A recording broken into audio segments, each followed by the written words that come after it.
Salut à tous et bienvenue sur Sneak. Je suis ravi de vous retrouver depuis les berges de Saône à Lyon pour vous parler de la Air Jordan 4 Brick After Brick designée par Nigel et par Jordan, une collaboration qui existe depuis 2017. Ce champion de BMX nous a proposé déjà plusieurs paires assez incroyables. L'année dernière, la Brick by Brick était déjà une super paire, mais franchement, je trouve que cette année, c'est une paire qui est déjà sous-cotée. Donc on va découvrir maintenant tous les détails dans l'unboxing. C'est parti, je vous retrouve juste après. Let's go Bike Air de retour un an après, une des vidéos qui était le plus vue sur ma chaîne. Alors oui, je ne fais pas des centaines de millions de vues, mais il y a certaines vidéos qui ont forcément plus d'impact. Souvent, la Air Jordan 4, elle a de l'impact. Pourquoi? Parce que c'est un modèle qui est un peu intemporel, qui est facile à porter, et puis sur lequel on a des collabs absolument dingues. On a eu la Undefeated sur la chaîne l'année dernière, en plus de la Brick by Brick, et cette année, là, je vous retrouve avec la Bike Air version numéro 2 de l'Air Jordan 4, Brick After Brick, un packaging qui est le même en fait que celui qu'on a eu sur la Brick by Brick l'année dernière, mais au lieu que ça soit dans ce coloris brick complet, on est en fait sur ce coloris plutôt ciment, hein, presque comme si c'était une brique finalement qui avait été faite sans le pigment rouge. Ce qui est intéressant, c'est la texture que vous ne pourrez pas voir sur la vidéo, même si je m'en rapproche. Mais il y a une texture clairement sur l'ensemble du packaging. Et puis aussi le fait que le Bike Air soit pressé. Hein, donc en fait, si vous passez, vous sentez en fait le Bike Air, un peu comme si ça avait été pressé sur la brique elle-même. La même chose pour le Jumpman d'ailleurs, qui se situe ici. Donc ça, c'est un petit côté très sympa. Les références, comme d'habitude, Air Jordan 4, Retro OG SP BA. Waouh, ça fait beaucoup, BA, je ne sais pas ce que c'est. Est-ce que c'est Brick After Brick? Peut-être. On va penser que c'est ça. Le coloris. Sail, Cinnabar, Anthracite, donc anthracite, cinabre et voile. Donc effectivement, Sail c'est voile, mais en fait c'est un blanc un peu cassé. Sinon, rien d'exceptionnel. Voilà, Jumpman qui se retrouve ici exactement. Et puis bien sûr, bon après, c'est une expérience d'unboxing assez complète. Hein, donc on va mettre de côté ceci. Vous avez la poignée qui permet de sortir les briques justement. On va défaire ce scratch. Et chacune des paires est donc emballée dans un sachet, puis dans du papier. On va ouvrir celle-ci notamment, pour que vous puissiez vous rendre compte. Donc c'est un plastique assez épais hein, quand même. Je ne sais pas si je vais les garder dedans, ça aide quand même à isoler de l'air, donc ça peut être intéressant. Le petit sticker de qualité contrôle, bon, pourquoi pas indispensable. C'est dommage que les sacs soient pas complètement transparents aussi. Un papier qui est un peu tissu, on va dire, hein, qui est assez grand. Oui, il y a de quoi largement emballer la paire.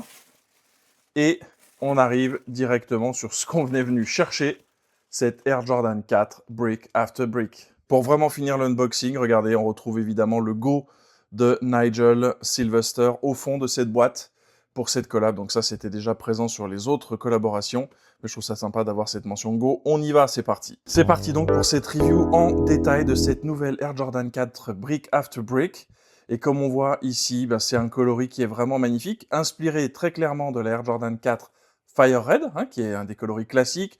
On a eu de nombreuses rétros, notamment une que j'ai eue. Moi, la seule version que j'ai eue de cette paire, c'était avec Marks Blackmon, hein, qui apparaissait ici. La tête de Spike Lee avec marqué Brooklyn dessus, qui était vraiment très sympa. Qualité, bon, milieu des années 2000, donc c'était pas forcément le top du top. Mais j'ai beaucoup porté cette paire à l'époque, elle était assez facile à porter. Mais on était aussi sur le shape un peu à l'ancienne. Hein, donc là, clairement, vous vous en souvenez, je vais pas refaire tout le topo, mais vous vous souvenez que cette paire maintenant de Jordan 4, elle est plus haute, elle retrouve sa silhouette d'origine, plus penchée. Et alors, moi, tout de suite, directement, ce qui attire mon regard, c'est l'avant de cette Air Jordan 4. Regardez comme c'est vraiment super incourbé, encore plus que sur les sorties qu'on a eues l'année dernière. C'est assez dingue. Franchement, je trouve que ils ont vraiment peaufiné encore et encore le shape. Je suis pas sûr que sur la Brick by Brick l'année dernière, on ait eu cette forme-là. Je vais vous proposer une review et une comparaison surtout entre les deux versions. Donc ça sera intéressant de pouvoir regarder ça. Ça sortira, je pense, la semaine prochaine sur la chaîne. Mais en tout cas, Franchement, c'est vraiment très impressionnant et du coup, on s'arrête sur l'autre détail, c'est ce mini swoosh qui évidemment est présent sur toutes les Nigel Sylvester en collab avec Jordan. Il y en a vraiment eu de nombreuses. Maintenant, je crois qu'on en a 5 ou 6 paires différentes qui sont vraiment identifiées pour Nigel, entre la Jordan 4 RM, la Jordan 4, la 1 Low et la Lune High, qui toutes ont donc ce mini swoosh qui est vraiment sa signature de design. C'est pas exceptionnel, c'est des choses qu'on a déjà vues sur d'autres paires. Mais je trouve ça sympa parce qu'il l'a fait, en fait, il se l'est approprié. C'est vraiment quelque chose qui est pour lui. Évidemment, donc le coloris, je le disais, Fire Red, dans l'idée. Sur la Fire Red, il faut quand même préciser que ces éléments-là de plastique sont en noir. Donc déjà, le look n'est pas tout à fait le même. Il faut préciser également que les couleurs ne sont pas tout à fait les mêmes. C'est pas, et vous le voyez d'ailleurs bien avec cette lumière, c'est pas du noir. C'est un gris très foncé, c'est de l'anthracite, c'est exactement ce qui est marqué sur la boîte. Le blanc, alors le blanc de Leper, il est très légèrement voilé, hein, comme on l'a vu sur la boîte, mais c'est pas un blanc vraiment pétant. C'est un blanc un petit peu plus cassé, c'est d'autant plus parlant sur ce qu'on appelle la semelle intermédiaire et sur la semelle extérieure, où là on a vraiment quelque chose de carrément plus crème sur ces deux parties-là. Et puis on a bien sûr ce coloris brick qui, à mon avis, il faudra le comparer, on verra ça la semaine prochaine, ressemble vraiment de très très près à la brick by brick. Hein, sur cette brick after brick, on voit que c'est très très proche, donc un petit peu translucide. Hein, on arrive à deviner très légèrement. C'est très légèrement translucide. C'est sympa, moi j'aime beaucoup ce rendu. Visuellement, je trouve que c'est très équilibré. L'appropriation des couleurs. J'aime bien aussi le fait que le netting soit justement sur ce côté un petit peu plus crème et on ait quelque chose qui soit à l'arrière plus blanc et du coup qui est réfléchissant. Pas toujours simple de le démontrer, mais en tout cas toute cette partie-là est réfléchissante. Donc ça c'est aussi quelque chose qui n'était pas présent l'année dernière et qui l'est cette année, qui va rendre cette paire encore plus unique. L'autre point, donc on en parlait, hein, à chaque fois sur les Jordan 4, c'est la petite end tag qui est accrochée sur la paire. Vous voyez toujours ce cuir texturé façon brique, hein, donc ça c'est vraiment très très proche de ce qu'on avait sur la Jordan 4 brick by brick l'année dernière. À l'arrière, il n'y a rien du tout, petite chaîne noire pour l'attacher.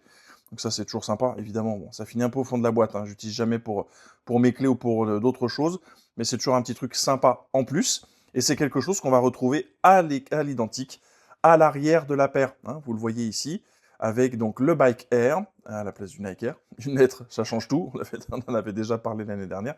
Et cette texture, alors c'est marrant parce que c'est pas tout à fait la même texture. C'est plus doux ici, et là c'est un petit peu plus râpeux. Donc c'est étonnant de voir justement cette différence entre les deux matières, qui sont pourtant très très proches. Hein. J'essaie de vous le montrer, pas évident avec le poing, mais vous voyez qu'on voit que on a vraiment cette texture granulée un petit peu d'une certaine manière, et qui est présente donc vraiment sur tout le backtab. Le backtab en lui-même, il est aussi rigide que sur les versions plastiques, hein, très concrètement, rien de nouveau. Par contre, ce qui est toujours sympa, c'est la présence du petit vélo de Nigel, hein, qui, il le disait aussi, lui, c'est un peu sa signature maintenant dans l'univers de la sneakers. Et c'est présent sur ses bouquins, c'est présent dans pas mal de ses communications. Sa collab avec McDonald's, d'ailleurs, faisait référence également à ça. De ce côté-là, c'est un petit peu plus doux. Et donc, le petit vélo qui est caché, c'est à cet endroit où on a eu à l'époque des Pure Money, qu'on a eu des Black Cat aussi, qui ont pu être écrits parfois de manière diverse et variée. La paire en elle-même, du coup, offre exactement la même chose, hein, que ça soit sur le pied gauche ou sur le pied droit. Donc là, il n'y a pas de changement majeur.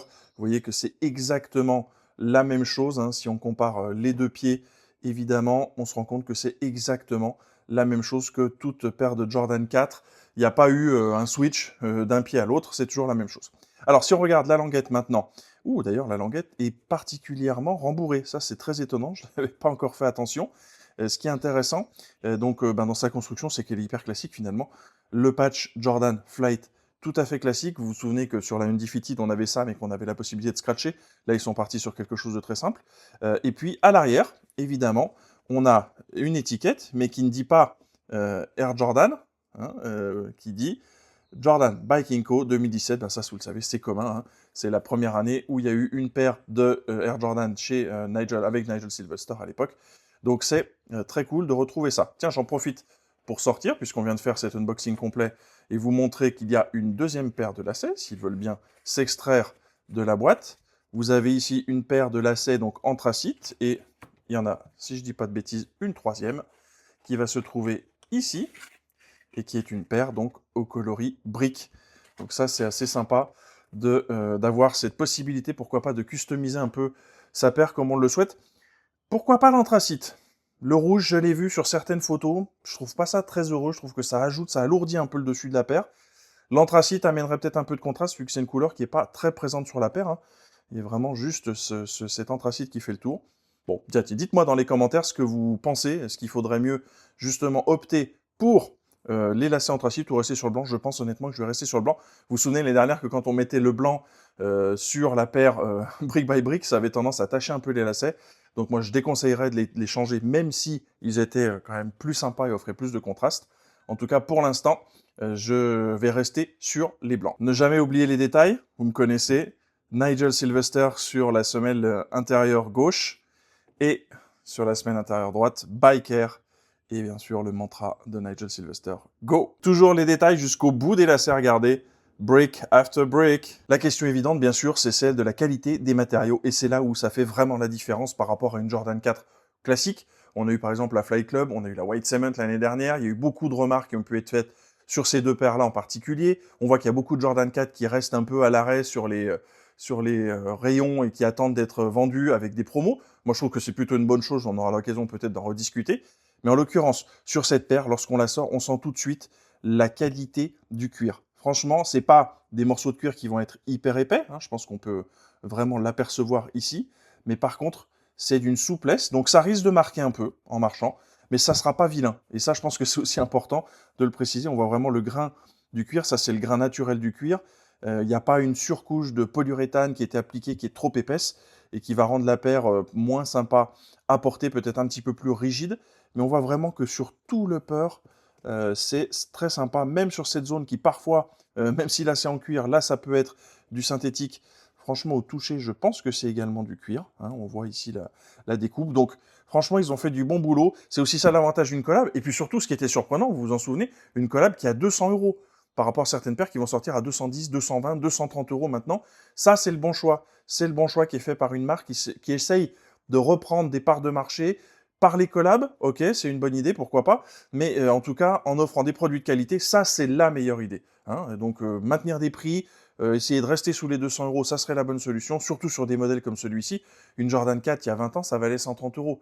Donc, 70 € d'augmentation liée à l'inflation, etc., c'est déjà énorme. Honnêtement, tout n'a pas pris de telles proportions grâce à l'inflation, donc ou à cause de l'inflation. Donc, franchement, je trouve que d'avoir un produit de qualité, c'est vraiment la bonne nouvelle sur cette paire. Ça fait plaisir. Forcément, l'année dernière, on avait du Nubuck. Cette fois-ci, c'est complètement du cuir, plus la partie réfléchissante. Donc, ça, c'est cool.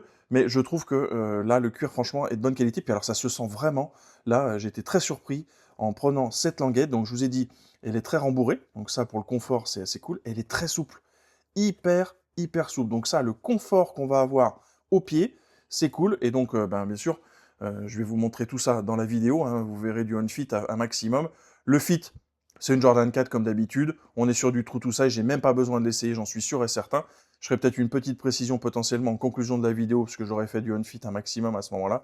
Mais en l'occurrence, c'est plutôt cool. Tiens, j'ai pas parlé de la bulle d'air. La bulle d'air, vous voyez, elle est classique avec donc la couleur brique qui figure à l'intérieur. Donc ça, c'est rien de bien nouveau. Puis bien sûr, il ne faut quand même pas oublier, pour terminer cette review, de regarder la semelle extérieure. Je trouve que justement, la disposition des couleurs est vraiment très sympa. Une majorité de briques, des potes de noir, le Nike en blanc, la crème à l'avant et à l'arrière, les petites étoiles qui sont sympas. Bon, il faut toujours les savourer parce que c'est quand même quelque chose qui s'en va très vite, mais ça, c'était vraiment très années 80 chez Nike.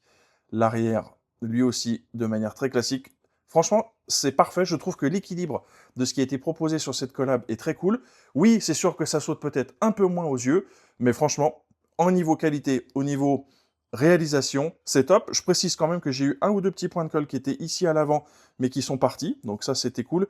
Il y avait un ou deux petits fils qui dépassent. Mais franchement, dans l'assemblage des deux pieds, hein, je peux vous montrer également le pied droit, il n'y a rien à dire. On est sur quelque chose qui a été maîtrisé par Jordan, donc je ne peux dire que bravo. Si vous êtes sur ma chaîne, c'est que vous aimez les unboxings détaillés, c'est que vous aimez tous les détails. Donc j'espère que je vous en ai donné un maximum dans cette review. Franchement, je suis super content d'avoir cette paire. Pourquoi? Parce que d'abord, l'année dernière, celle que j'avais fait en review, c'était celle d'un pote, c'était pas les miennes. Franchement, les prix à 500 ou 600 €, c'est simplement pas dans mon budget pour une paire de Jordan 4.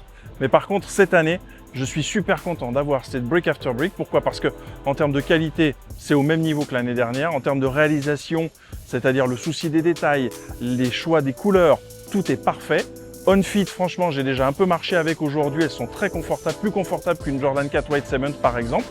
J'aurai l'occasion d'en rediscuter, pourquoi pas dans un short prochainement. Mais en tout cas, j'ai été ravi de vous proposer tous les détails. Et en attendant la prochaine vidéo, comme d'habitude, il faut liker cette vidéo, vous abonner, laisser les commentaires. Et je vous dis à bientôt sur Sneak Peek. Bye!